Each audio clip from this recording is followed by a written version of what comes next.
So you're saying, oh, this is a Schumer shutdown or this is the Republican shutdown. It's like irrelevant. Maybe a clean CR, even though that's what typically happens, is not the correct way to represent the will of the people. We know that these subsidies are very, very popular. So, maybe it's the job of Congress to do what's popular, or maybe it's not. It depends how much do you like democracy.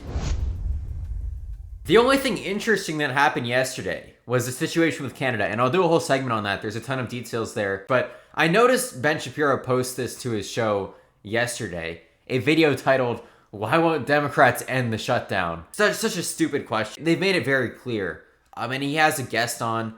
Here it is. I'll go split screen for this one. By polling data, Americans don't seem extraordinarily perturbed about the government shutdown at the moment, mainly because they think that it will come to some sort of end, and they don't really understand why.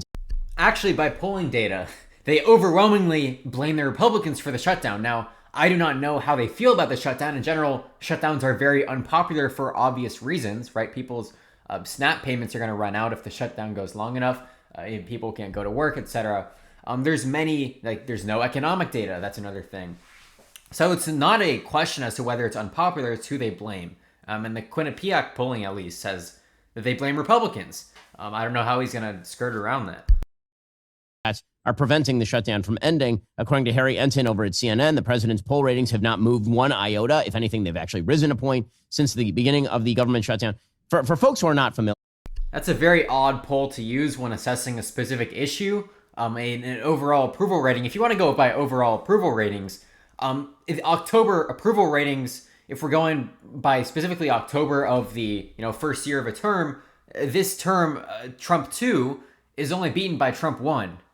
They're both historically low first-year approval ratings. That's just a fact. They have not changed. They're still low 40s. High 30s, I believe, was the lowest rating we got, but they're sitting around 44 still, which is quite low for a first term. 43, I think it is. Why exactly is the government shut down right now? Well, this is something that's usually standard fare, which is a continuing resolution, which is just to keep the spending at the same levels while you're finalizing the appropriations process. That's what Republicans have proposed and voted for. That happened 14 times under Joe Biden. Republicans supported it. The Democrats are trying to use that continuing resolution, a clean continuing resolution, no politics, to use that as leverage to blackmail Republicans to make a bunch of concessions, to undo some. This is ironic because most of 2025 was funded by a dirty CR forced in by Republicans. If you remember, Chuck Schumer did not want to pull his leverage, essentially. He wanted to just prevent the government from shutting down at all costs, and his party got mad at him for that. That CR had, cuts to some cancer research. That was the big topic of the day. And also, it also funded various other military activities. It was not a clean CR. And this CR is a different context. You just passed a bill that is going to decrease funding to the risk pool for healthcare to every single American. So there's a lot of context there. It's an unprecedented bill. And all Chuck Schumer wants is one $35 billion line item, which is the enhanced premium tax credits. Average $350 billion over the next 10 years. That is the easiest way to streamline payments to the risk pool and save an average of hundreds of dollars per month for most families and single people on these ACA plans. Things that were in the big beautiful bill, and to approve additional tax subsidies from Obamacare that were put in place during COVID. So it's literally holding government blackmail. So air traffic controllers, border patrol, federal workers, the military, all don't get paid until the Democrats relent and essentially let us get back to business. It's the Schumer shutdown. And I think they're in a cul-de-sac. I think they believe. This is how you know that you're listening to someone who's uninterested in being unbiased. Because when you have a situation where both sides have veto power, this is what a government shutdown is. Both sides can end it if they want. It's like the same as any geopolitical conflict, like Israel-Palestine. Both sides in any negotiation, because they're bilateral, have veto power. So if you don't mention that and you're saying, oh, this is a Schumer shutdown or this is the Republican shutdown, it's irrelevant. Maybe a clean CR, even though that's what typically happens, is not the correct way to represent the will of the people. We know that these subsidies are very, very popular. So, maybe it's the job of Congress to do what's popular, or maybe it's not. It depends. How much do you like democracy? Apparently, not that much.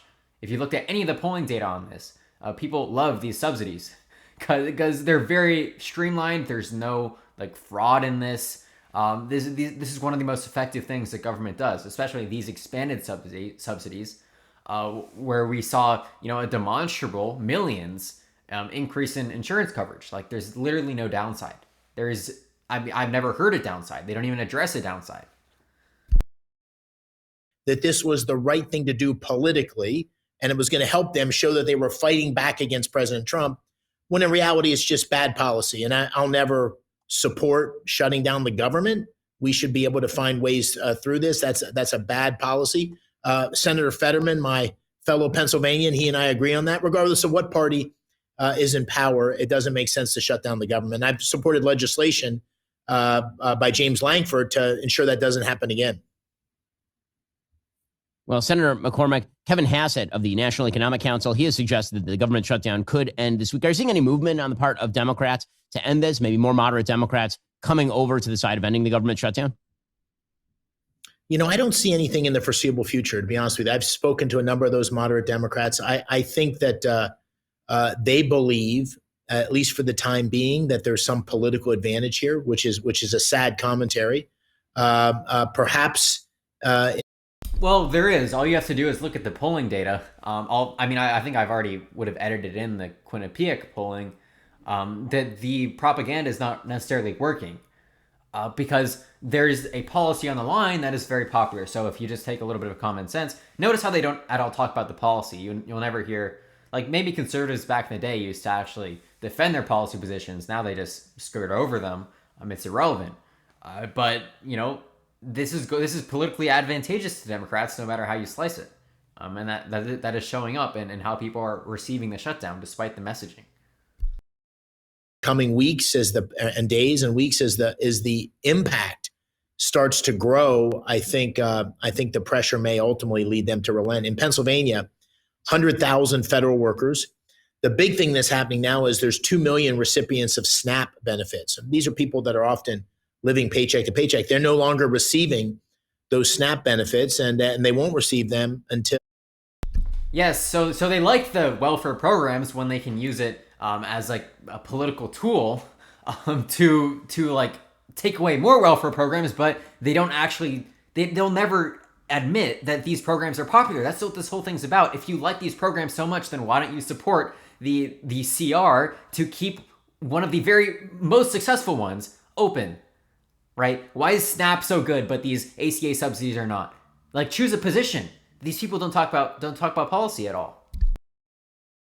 The government is open. So if you think about the Democrats saying they're trying to help working people, this is about healthcare for working people.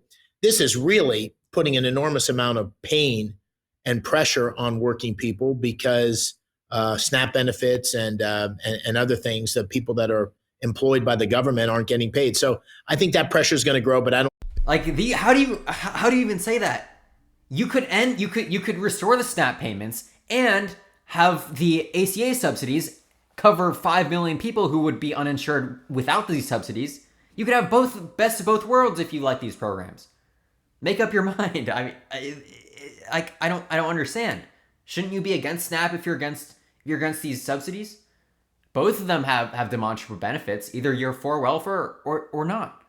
Either you can see that welfare program is effective or you can't. Anything in the foreseeable future. This fall, I'm joining the Good Ranchers community in getting back to the table at least once a week between now and Thanksgiving. My family and I will be turning off the phones, turning off the Ben.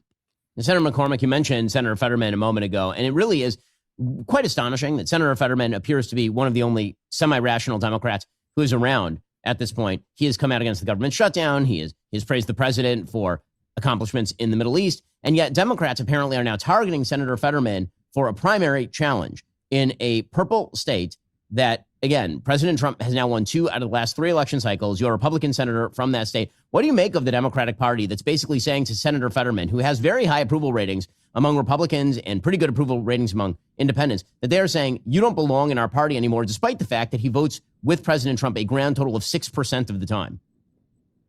Right. I think it's a sad commentary on the Democratic Party, which has lurched to the left. Here in John Fetterman, you have a guy. He and I are friends.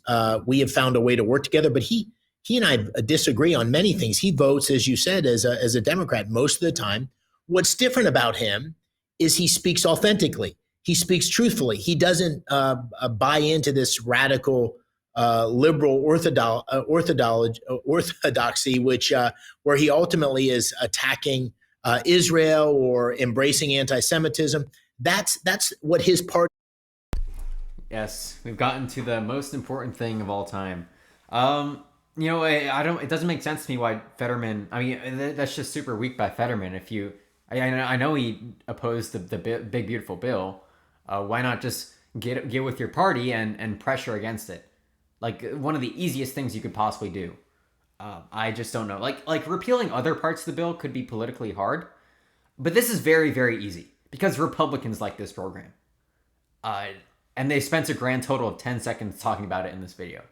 So, like, it blows my mind. Yeah, he should be voted out. Like, well, why would he do that? And of course, most of his opinions on Israel are probably incorrect. Never seen him talk about it that much. He's good on Ukraine, though. I'll give him that. And probably good on most of his votes, besides, like, the 8% the votes. He voted for the Lake and Riley Act, I remember, and then he's against this move by the Democrats. So not ideal.